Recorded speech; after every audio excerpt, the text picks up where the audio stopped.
సంక్షిప్త మహాభారతం 6వ భాగం. భీముడు ఒక రోజున హిమవత్ పర్వత భూములలో వేటాడుతూ ఉండగా ఒక కొండ చిలువ భీముణ్ణి మింగాలని పట్టుకుంది. అంత బలవంతుడు కూడా కదల్లేక దాని బల వీర్యాలకు ఆశ్చర్యపడి దానితో, నేను పాండురాజు కుమారుణ్ణి, ధర్మరాజు తమ్ముణ్ణి, నన్ను భీముడంటారు. పిశాచ, పన్నగ, యక్ష, రాక్షస వీరులను యుద్ధంలో ఓర్చుకోగల గొప్ప బలవంతుణ్ణి. అటువంటి నన్ను కట్టివేసే శక్తి నీకే విధంగా వస్తుంది అని అడిగాడు. పూర్వజన్మ స్మృతి, భాషాశక్తి కలిగి ఉన్న ఆ పాము తన వృత్తాంతం చెప్తూ ఉండగా ధర్మరాజు తన తమ్ముడు కనబడకపోవటం వల్ల మళ్ళీ ఏ సాహసం చేశాడో అని బాధపడుతూ నకుల, సహదేవ, ద్రౌపదులను కాపాడుతూ ఉండమని అర్జునుడికి చెప్పి ధౌమ్యాది విప్రుల్ని వెంటబెట్టుకుని భీముణ్ణి వెతుకుతూ అక్కడికొచ్చాడు. పాముచే బంధింపబడి ఉన్న భీముణ్ణి చూసి భయపడి ఆ పాము దగ్గరకొచ్చి, అయ్యా, పాము రూపంలో ఉన్న నువ్వు ఏ దేవతవో ఏ దానవుడవో చెప్పు, నన్ను యుధిష్ఠరుడు అంటారు. ఆహారం కొరకే నువ్వు నా తమ్ముణ్ణి పట్టుకుని ఉంటే వాణ్ణి వదిలిపెట్టు, నీకు కావలసినంత మృగమాంసం పెట్టిస్తాను అన్నాడు. ఆ మాటలు విన్న అజగరం, ధర్మనందన, నేను నహుషుడను. ఐశ్వర్యం, మదం వల్ల వివేకం కోల్పోయి బ్రాహ్మణులను అవమానించి అగస్త్యుని శాపానికి గురి అయి ఈ పాము రూపం పొందాను. బ్రహ్మ రాసిన రాత గురించి ఏం చెప్పను? వేదాలను చదువుకున్నాను, 100 యజ్ఞాలు చేసి ఇంద్ర పదవి పొందాను. దుర్మదం వల్ల తుదకు పెనుబామునై దుఃఖానికి లోనయ్యాను. ఆ అగస్త్యుడు నేనడిగే ప్రశ్నలకు సమాధానం చెప్పగలవాడు వచ్చి సమాధానాలు చెప్పినట్లయితే అతని సందర్శనం మాత్రాన నాకు శాప విమోచనం జరుగుతుందని అనుగ్రహించాడు. అందుచేత నీవు నా ప్రశ్నలకు సమాధానాలు చెప్పి నీ తమ్ముణ్ణి విడిపించుకో, నాకు శాపం పోయేటట్లు చూడు అంది. ఆ పాము అడిగిన బ్రాహ్మణ స్వరూపం ప్రకారం విషయాలకు, అహింసా ధర్మ విషయాలకు సరి అయిన సమాధానాలు ఇచ్చాడు. ఆ సమాధానాలకు తృప్తిపడి ఆ పాము భీముణ్ణి విడిచిపెట్టింది. దానికి శాప విమోచనం అవ్వటం వల్ల దివ్య స్వరూపాన్ని పొంది ధర్మరాజుకు ఆధ్యాత్మిక విద్యా రహస్యాలు బోధించి పూజింపబడి వెళ్ళాడు. పాండవులు 2 ఋతువుల పాటు అక్కడ గడిపి అందలి ప్రకృతి సౌందర్యాన్ని ఆస్వాదించి ఆనందిస్తూ తిరిగి కామ్యకవనానికి చేరి సుఖంగా ఉన్నారు. పుణ్య కథాశ్రవణం. అనేక శ్రమలకు ఓర్చుకుని తీర్థయాత్రలు చేసి వచ్చిన పాండవుల్ని చూడటానికి సత్యభామను వెంటబెట్టుకుని శ్రీకృష్ణ పరమాత్మ ద్వారక నుండి వచ్చాడు. అర్జునునికి కలిగిన దివ్యాస్త్ర లాభానికి ఎంతో ఆనందించాడు. ధర్మరాజు యొక్క నిత్య సత్యతకు, ధర్మప్రియత్వానికి, ఉత్తమ గుణాలకు అనేక విధాలుగా పొగిడాడు. ధర్మరాజు కృష్ణుని పాదాలు నమ్మిన వాళ్లకు ఏ లోపమూ రాదని చెప్పి అతని వల్ల ద్రౌపదేయ, సుభద్ర, అభిమన్యుల క్షేమ సమాచారాలు తెలుసుకుని ఆనందించాడు. ఒక రోజున నారద, మార్కండేయ మహామునీంద్రులు ధర్మరాజు దగ్గరికి వచ్చారు. నారదుడు కృష్ణ పాండవులకు హితముగా పుణ్యకథలు చెప్పమని మార్కండేయునితో చెప్పి వెళ్ళాడు. మార్కండేయుడు ధర్మరాజుతో, అయ్యా, ధర్మాత్ముడైన నీవు దుఃఖాల పాలయ్యానని బాధపడుతూ పూర్వజన్మలో చేసుకున్న పుణ్య పాపాలను బట్టియే ఫలితాలు అనుభవానికి వస్తూ ఉంటాయి. మానవులు చేసుకున్న పుణ్య పాపాలు నీడలా ప్రాణిని వెంటాడుతూ ఉంటాయి. నువ్వు నీ తమ్ములు దేవతల మేలు కోరి ఈ భూలోకంలో జన్మించిన దివ్య పురుషులై ఉన్నారు. ఇక కొంతకాలంలో శత్రువుల్ని చంపి రాజ్యాన్ని సంపాదించుకొని సుఖాలు పొందగలరు అని ఓదార్చి అతనికి బ్రాహ్మణ ప్రభావం తెలిపే కథల్ని, వైవస్వంతుడనే మనువు యొక్క వృత్తాంతాన్ని, ప్రపంచం ప్రళయకాలంలో పడే పాటలను చెప్పి, ధర్మరాజా, ప్రపంచాలు కలిగేటప్పుడు అవి నాశనమయ్యేటప్పుడు నేను అనేకసార్లు చూశాను. పోయిన కల్పాంత వేళలో ప్రపంచాలు ఏకార్ణవమై అంధకార బంధురమైనప్పుడు నేను అక్కడ తిరుగుతూ ఒక వటవృక్షాన్ని చూశాను. దాని యొక్క ఒక ఆకు మీద ఒక బాలుడు ఎంతో తేజోవంతంగా ఉండటం చూశాను. అతడెవ్వడాయని భయపడి చూశాను. అంతలో ఆ కపట బాలుడు ఆదిదేవుడైన నారాయణుడు అని గ్రహించి వటపత్రి సాయి అయిన అతని చరణ కమలాలకు మొక్కాను. ఆ దివ్య పురుషుడు నన్ను కరుణించి నాకు తన ప్రభావమంతా చెప్పాడు. ఆ పరమాత్ముడే శ్రీకృష్ణ పరమాత్ముడుగా అవతరించాడు. నాకప్పుడు కనిపించింది ఏమిటంటే, నీకు కావలసిన వాడై, మంత్రి వంటి వాడై, మంచి స్నేహితుడై, నీకు అన్ని విధాలా సహాయపడుతూ కృష్ణ రూపంలో కనిపించి నన్ను ధన్యుని చేశాడు. అందువల్ల సృష్టి, స్థితి, లయకారకుడును, సర్వేశ్వరుడును, పరమపురుషుడును అయిన శ్రీకృష్ణ భగవానుణ్ణి నువ్వు శరణ పొందుమని మార్కండేయుడు శ్రీకృష్ణుని మహిమలు వివరించి చెప్పాడు. పాండవులు మార్కండేయ స్వామికి మొక్కి శ్రీకృష్ణుని ప్రశంసా వచనాలకు అభినందించారు. అప్పుడు అతను కలియుగ ధర్మ ప్రకారాన్ని, కలియుగాంతంలో శ్రీ మహావిష్ణువు శంబళ గ్రామంలో విష్ణు అంశుడనే పేరుతో కలికావతారం ఎత్తి ధర్మాన్ని పునరుద్ధరించే విధానాన్ని, ఇంద్రద్యుమ్న, కువలాశ్వుల ఆదిగా గల రాజర్షుల చరిత్రలను, కుమారస్వామి అవతార విశేషాల్ని, పుణ్యవతులైన స్త్రీల చరిత్రలను చెబుతూ ఉన్నాడు.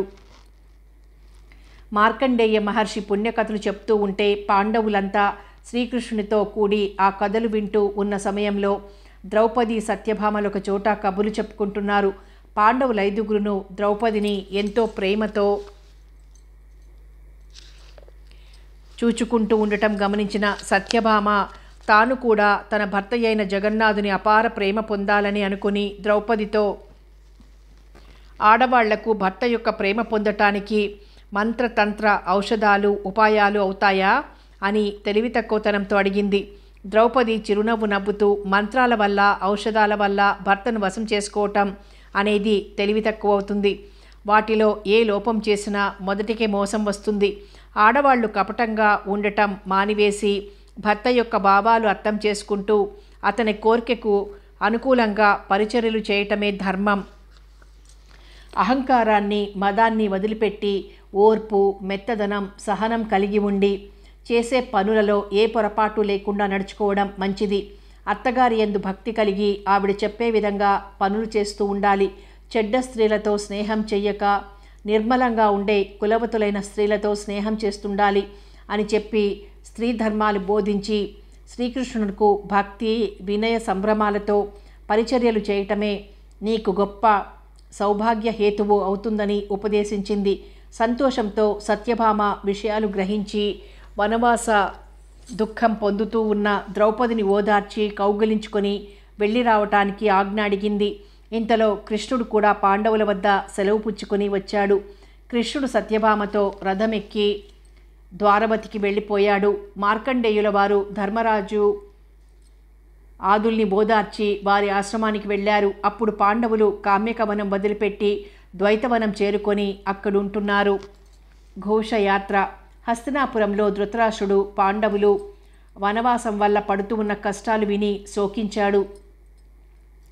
ధర్మరాజు మాటకు కట్టుబడి యుద్ధ చింతన మానుకున్న వృద్ధ శ్రవణస్వన పుత్రుల్ని తలంచుకుని తన కొడుకులకు చెడుకాలం దాపురిస్తోందని, పగల వెనుక చీకటి రాకుండా ఉండదని అనుకుని తనంతట తానే ఓదార్చుకున్నాడు.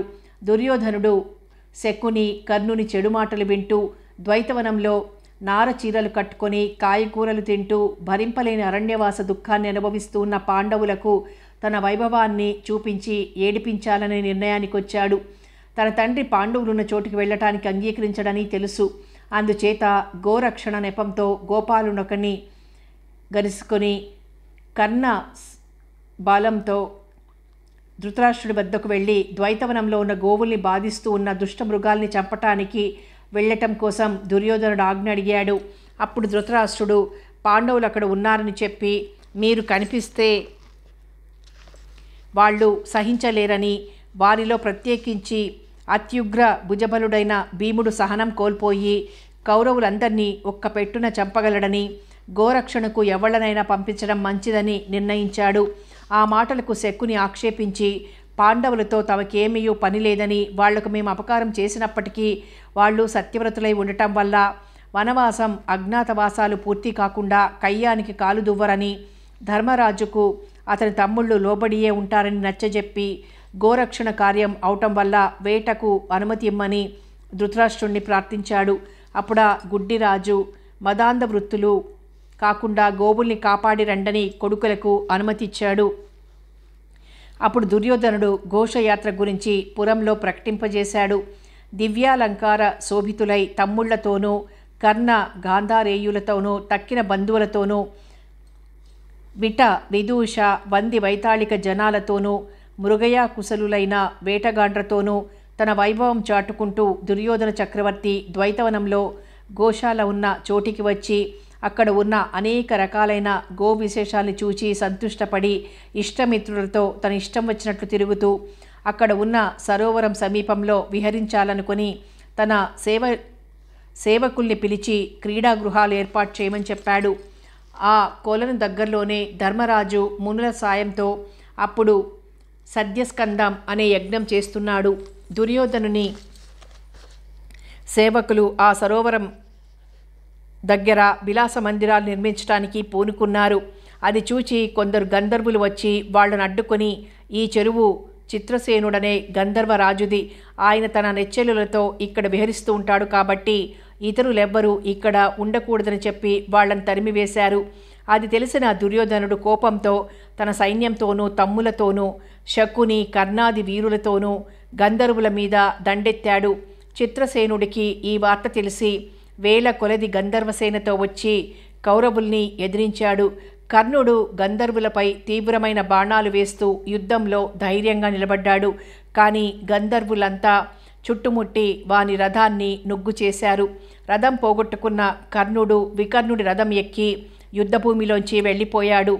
దుర్యోధనుడు ధైర్యంతో పోరాడుతుంటే వాణ్ణి కూడా విరధుణ్ణి చేసి సౌదరామాత్య స్త్రీ జనసహితంగా బంధించి తీసుకొని పోయారు.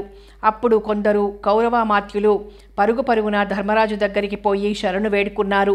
జరిగింది అంతా విన్నవించుకున్నారు. అది విని భీముడు నవ్వుతూ, మనం చెయ్యాల్సిన పనిని గంధర్వులే చేసి పుణ్యం కట్టుకున్నారు. మనం కోరుకున్నప్పటికీ జయం మనల్నే వరించింది. అడవుల్లో కష్టాలు పడుతున్న మనల్ని వేళాకోళం చెయ్యాలని ఆ దుర్మార్గుడు ఇక్కడికి వచ్చి దానికి తగిన ఫలితాన్ని పొందాడు.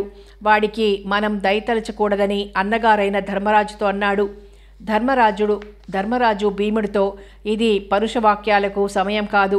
జ్ఞానులైన వాళ్ళు తమలో తాము ధనం కోసం విరోధంగా ఉన్నప్పటికీ ఇతరుల వలన అవకాశం జరుగుతూ ఉంటే ఒకళ్ళనొకళ్ళు కాపాడుకోకుండా ఉండటం దోషమవుతుంది. శరణన్న వాళ్లను కాపాడటమే రాజధర్మం అని చెప్పి తమ్ములతో అతనిని గంధర్వుల మీదికి వెళ్ళమని మెత్తదనం చూపించి గాని పరాక్రమం చూపించి గాని ప్రతి వీరుల్ని ఓర్చుకొని సుయోధనుణ్ణి విడిపించమని చెప్పాడు. అన్న మాటలకు జవదాటలేక నలుగురు తమ్ముళ్ళు ఆయుధాలు ధరించి రథాలెక్కి చెదిరిపోయిన కౌరవ సేనల్ని తిరిగి కూర్చుకుని గంధర్వుల మీదికి వెళ్ళారు. మొదట మంచి మాటలతో చెప్పి చూశారు. కానీ వాళ్ళు వినకపోవటం వల్ల బాణాల వర్షం కురిపించారు. దానికి వాళ్ళును కోపగించుకొని బాణాలు వదిలిపెడుతూ ఉంటే అర్జునుడు వాటిని మధ్యలోనే ముక్కలు ముక్కలు చేస్తూ ఆగ్నేయాస్త్రం ప్రయోగం చేశాడు.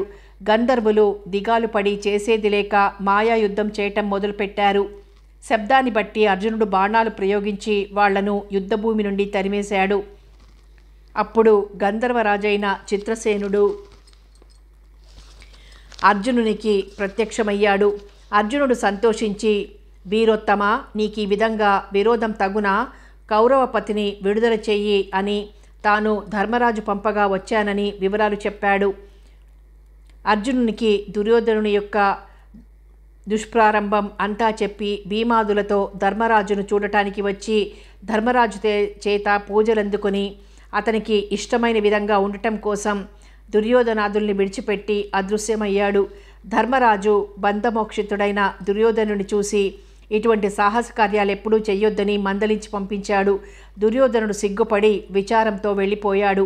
దౌమ్యాది విప్రులంతా ధర్మరాజు యొక్క ఉదార బుద్ధికి ఎంతో మెచ్చుకున్నారు. వైష్ణవ యాగం. విరోధుల చేతిలో నుండి విడుదల పొందిన దుర్యోధనుడు సిగ్గుపడి హస్తినాపురం వెళ్ళటానికి ఇష్టం లేక ప్రాణాలు వదిలిపెట్టాలని నిశ్చయానికి వచ్చాడు. దుశ్శాసన కర్ణ శకునులు అనేక విధాలుగా చెప్పి చూశారు. కానీ ప్రయోజనం లేకపోయింది. మానం పోయిన తర్వాత బ్రతికి ఉండకూడదని చెప్పి అందరినీ పంపించి వేసి ఆ రాత్రి జనసంచారం లేని ఒక ప్రదేశంలో దర్భాసనం వేసుకుని ఇంద్రియాల్ని బంధించి యోగస్థితిలో ఉన్నాడు. అప్పుడొక కృత్య పాతాళలోకం నుంచి వచ్చి వాణ్ణి ఎత్తుకొని పోయి పాతాళలోకం తీసుకుని వెళ్ళి గొప్ప వాళ్ళైన దైత్యుల ముందు ఉంచింది. అంటే రాక్షసుల ముందు. వారంతా అతన్ని చూచి తమ తమ అంశలతోటే రారాజై భూలోకంలో పుట్టావని, నీకు సహాయంగా ఉండటం కోసరం అనేక దైత్య దానవగణాలు క్షత్రియులై భూమి మీద పుట్టారని, భీష్మ, ద్రోణ, కృప, అశ్వత్థామ, కర్ణాది రణకోవిదులంతా సహాయంగా ఉన్నప్పుడు పాండవుల్ని గెలవటం చాలా తేలిక అని చెప్పి అతని తెగువను మానమని హితవు చెప్పారు. వాళ్ళంతా చెప్పింది దుర్యోధనుడికి నచ్చింది. అప్పుడు కృత్య అతనిని సూర్యోదయ సమయానికి ముందే అతడుండే చోటుకు తీసుకుని వచ్చి వదిలి వెళ్ళింది. అప్పుడు సుయోధనుడు యోగనిద్ర నుండి లేచి జరిగిన దానికి ఆశ్చర్యపడి దానవులు చెప్పిన అంత యథార్థమని విశ్వాసం పొంది సంతోషించి పాండవుల్ని గెలుస్తాననే దురాశతో హస్తినాపురానికి చేరుకొని ఎప్పటి విధంగానే తన రాజకీయాలలో మునిగిపోయాడు. ఒక రోజున భీష్మాచార్యుడు దుర్యోధనుని చూసి నిండు కొలువులో, నాయనా, నీ క్షేమం కోరి పెద్దలంతా చెప్పిన మాటను పెడచెవిన పెడుతున్నావు, చెడ్డవాళ్ల సలహాలు పాటిస్తున్నావు, దానికి ప్రతిఫలం ఏమిటో కొంచెం రుచి కూడా చూశావు. అక్కడ గత విద్రేషుడై ధర్మానందనుడు ఉండబట్టి సరిపోయింది, దుర్గతి తప్పింది. గంధర్వపతి చేతిలో నువ్వు చిక్కినప్పుడు కర్ణుడు పారిపోయాడు. అయినప్పటికీ నువ్వు ఆ తులువ బలాన్ని నమ్ముకుంటున్నావు. వాడి శౌర్యాన్ని బాహటోపాన్ని కయ్యంలో కండ్లారా చూశావు కదా. ఇక పాండవుల శక్తి అపారమైంది.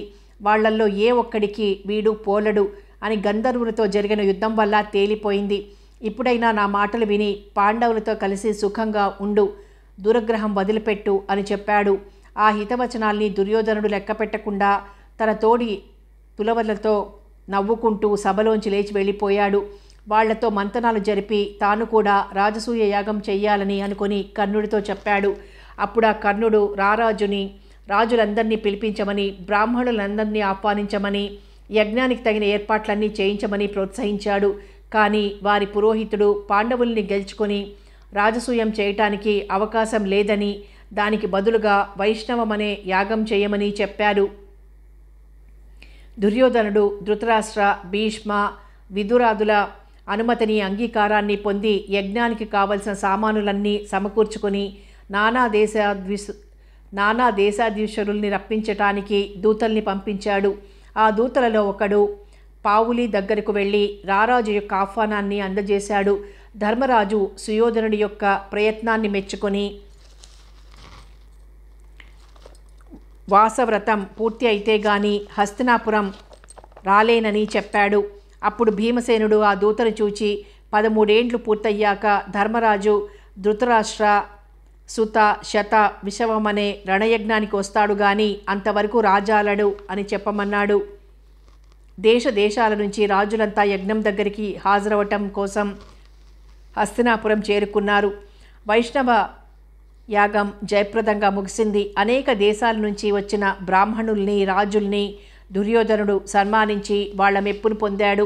కర్ణుడు దుర్యోధనునితో పాండవుల్ని యుద్ధంలో చంపి రాజసూయం చేయటం ఒక్కటే తరువాయి అని, అది అవుతుందో లేదో అని విచారించాల్సిన పని లేదని చెప్పి యుద్ధంలో అర్జునుని చంపకుండా వదలక వనము వనరించనని ప్రతిజ్ఞ చేశాడు. ఆ మాటలకు దుర్యోధనుడు సోదర సహితంగా సంతోషించాడు.